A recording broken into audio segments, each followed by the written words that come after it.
Alrighty everyone, welcome back. It is now getting very much close to the last episode of The Mandalorian Season 3, and given that the finale is said to have a lot of surprises and a lot of setups for what's to come, and of course, the upcoming Star Wars projects that have yet to have been announced by Disney and Lucasfilm, that will be, by the way, by this year's D23 event.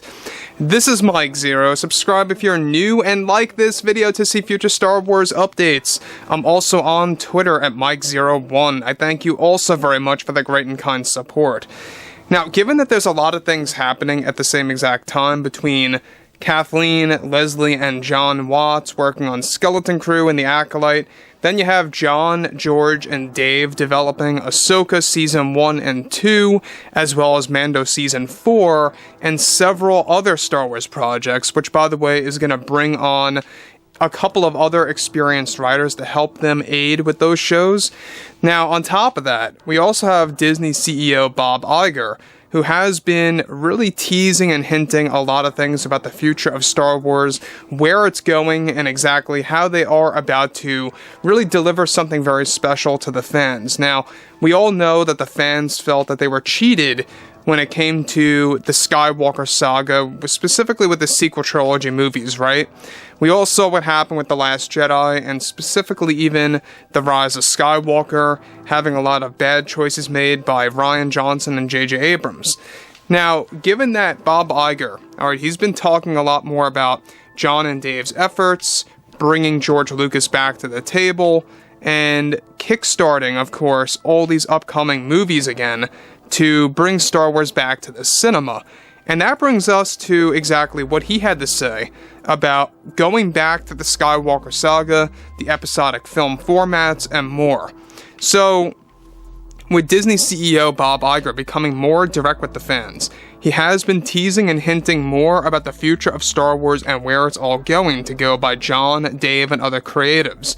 Now, recently, Iger went on to tease the return of the Skywalker saga on the big screen and reviving the episodic film formats by stating the following.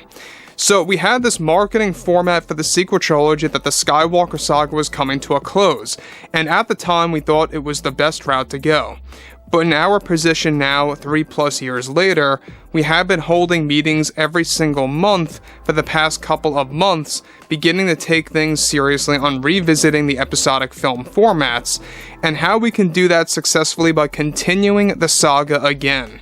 We actually had John, Dave, and some other very talented writers provide us a series of notes on where those films could possibly go, and we even had George involved too, and we are seriously leaning toward giving the episodic film formats one last shot for the fans.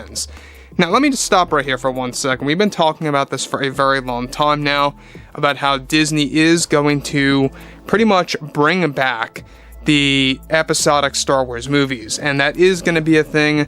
Bob Iger is stating it here that it's a conversation that they have every single month, and it has been a conversation for a very long time now. We even talked about how various notes on the direction of these new movies are going to center in on Cade Skywalker being essentially the son of both Ben and Rey. That's basically the overall structure of what they are building towards, as well as another Skywalker that's going to be a descendant of Luke Skywalker's son, that the son is going to be set up in the Mandoverse. We talked about that too. Basically showing the concept of Skywalker cousins. That's going to be a big deal. Now, the thing about this that I think is very intriguing is that they really do want to continue that bloodline. They want to continue the episodic film style, where it feels more like a major event, right? You can have all these standalone films all you want, and he even touches base on this a little bit, guys. We'll talk about that in a second, but the standalone films, they're great and all, but they don't really feel as impactful or as, I guess you could say, like a major event like episode, 1 through 6 or 7, 8, and 9 felt like. There's something about those films that just feel more major, feel more prominent in a way, more special because it takes a lot longer to put these types of movies out. Again, the gap between Revenge of the Sith and, of course, The Force Awakens was a very large gap. Same exact thing with, of course, Return of the Jedi and Episode 1. You know, we saw gaps just very similar. So, anyways, moving on to the next big thing here. Alright, Bob Iger continues to state, but we want to take our time on all of these. We are finding the right avenues to set those films up for the future. We want to create those magical events in the theaters again. There was something about the episodic films that always felt more valuable than the one-off films or standalones, and though we are bringing back opening crawls for all future films, there is nothing like the main Roman numeral-based movies. We already have some light ideas on where the story will go and how the Skywalkers could very well continue in the cinemas that are separate from those like Luke or Anakin. We want to expand that family tree. It's just about finding that right story that's going to work for the fans. We are constantly finding more experienced writers to work on our upcoming projects, with John and Dave to actually help and properly expand the universe into a library's worth of stories that can build up toward these episodic film formats again.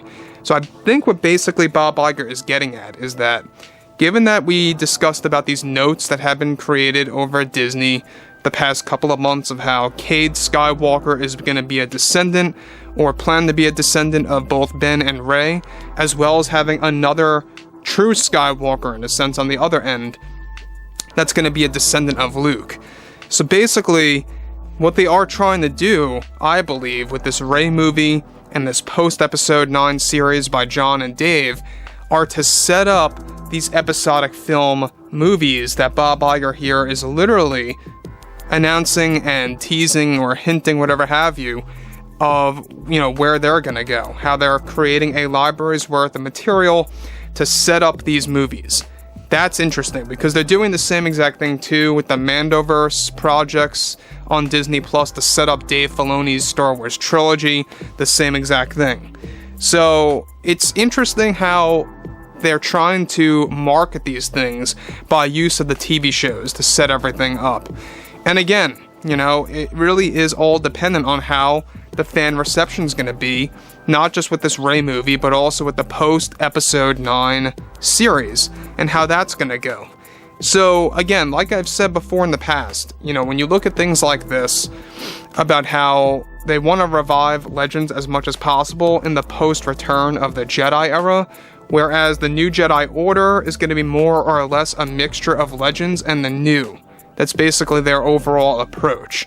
So this New Jedi Order era, we have, of course, Stephen Knight working on the movie, centered on Rey. You have John and Dave working on the post-Episode 9 series, where Rey is not going to be the main character, but more or less of a side character, where there's going to be a new generation of Jedi established. That's basically going to serve as a sequel to the Rey movie. So overall, there's a lot of things coming our way by Bob Iger, Disney overall, Lucasfilm and how they're handling the Star Wars franchise, and more. So I would really like to hear what you guys have to say about 10 through 12. Is it necessary? Could it work? What do you guys think about Cade and another Skywalker descendant related to Luke? And if you guys did enjoy the content for today, make sure to drop a thumbs up on this video to support the channel, and I'll catch you guys next time.